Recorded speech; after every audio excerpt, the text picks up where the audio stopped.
very significant individuals that you've already mentioned, Dr. Martin Luther King and Adam Clayton Powell. And let's see what you know about those individuals and how they fit into what we're trying to do at this particular time. Right.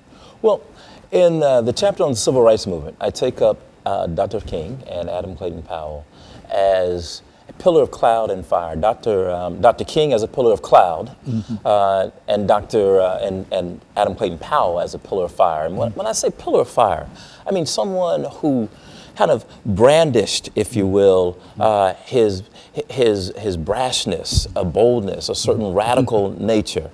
Adam Clayton Powell was very clear while he was in Congress that he called himself the baddest Negro in Congress. Yeah, go on. Right.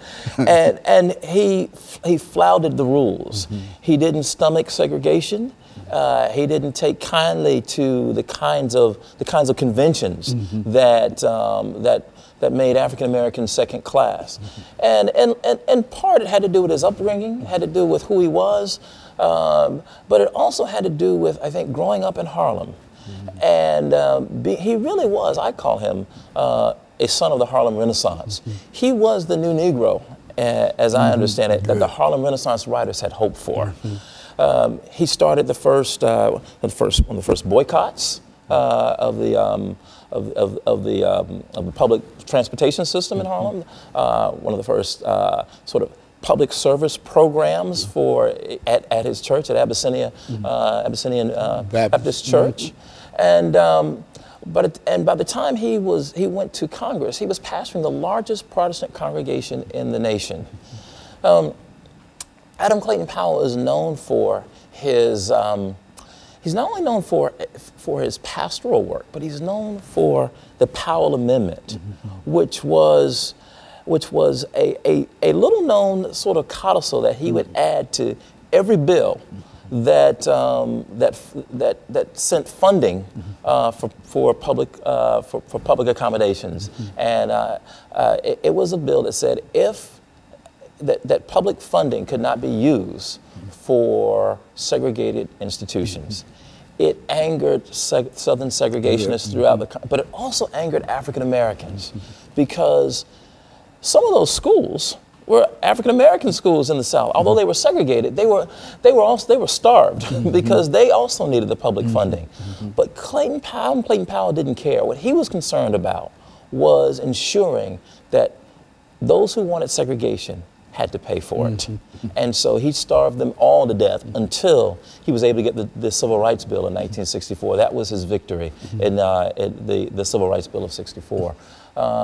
He was there when Lyndon Baines Johnson signed it, but so was Dr. Martin Luther King Jr. And King, who was, they were both princes of the Black Baptist Church. Adam Clayton Powell had attended school in New York. His father, his father, in many ways, had groomed him to be a prince of the Baptist Church. Martin Luther King, as Dr. King, as Dr. King's father. Good. His father pastored Abyssinian, while Dr. King's father pastored Ebenezer, and they both groomed their sons for the roles that they would take. They both went to elite schools, Morehouse College in the South, and they both were products of the black middle class.